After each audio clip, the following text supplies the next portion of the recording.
राधे राधे सभी हरि भक्तों को। आशा है आप सब लोग स्वस्थ होंगे।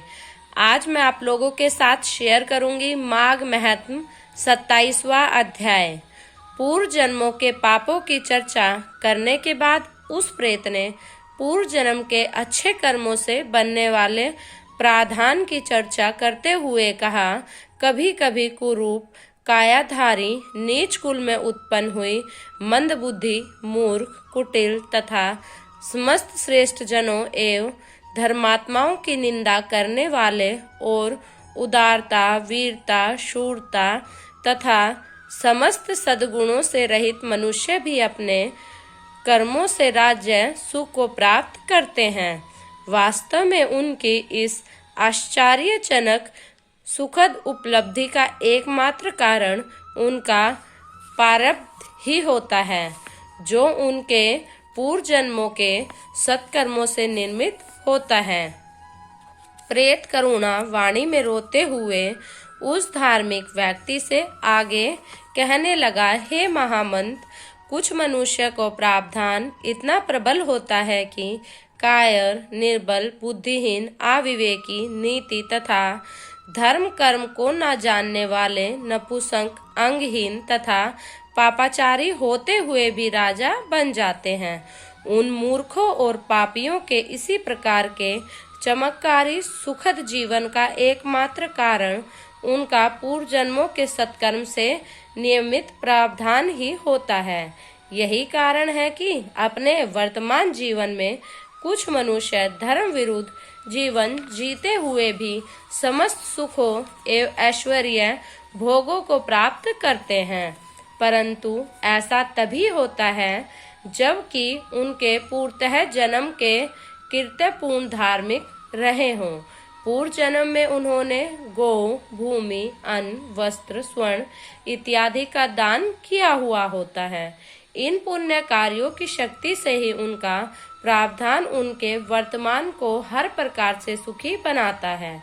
ईश्वर तथा धर्म का ऐसा ही विधान है। इसमें रंच मात्र भी संशय या तर्क करना कोई महत्व नहीं रखता है।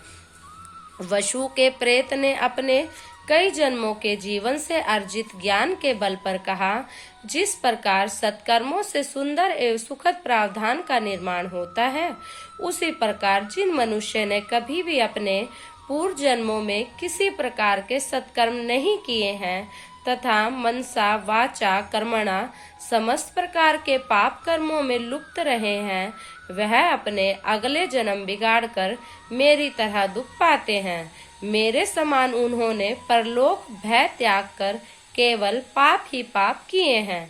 जो परनिंदा, हिंसा, छल कपट, दुराचार, मदपान, दुष्कर्म इत्यादि पाप कर्मों में लीन रहते हैं, वे इलोक तथा परलोक दोनों में ही घोर कष्ट, अशांति तथा नाना प्रकार के दुख प्राप्त करते हैं। हे ब्राह्मण, मेरे इस कथन का प्रत्यक्ष प्रमाण तुम्हारे सम्मुख में स्वयं हूँ।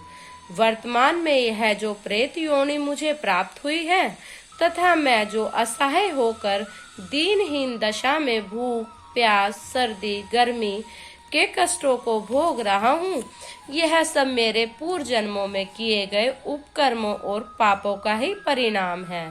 वसु के प्रेत ने निकट आकर जल पिलाने की प्रार्थना करते हुए उस व्यक्ति से कहा, मेरे अहो भाग्य कि मुझे तुम्हारे दर्शन प्राप्त हुए हैं।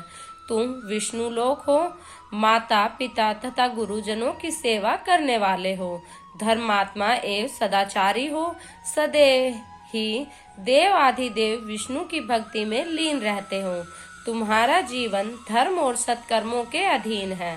अतएव हमारे जैसे भूत, प्रेत, राक्षस, पिशाच, वेताल, कुंड, मांड इत्यादि दुष्ट तथा हिंसक योनिधारियों से तुम्हारा स्वप्न में भी कोई अनिष्ट या अहित नहीं हो सकता है।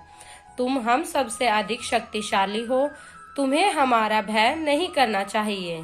हमसे डरने की तुम्हें कोई आवश्यकता नहीं है।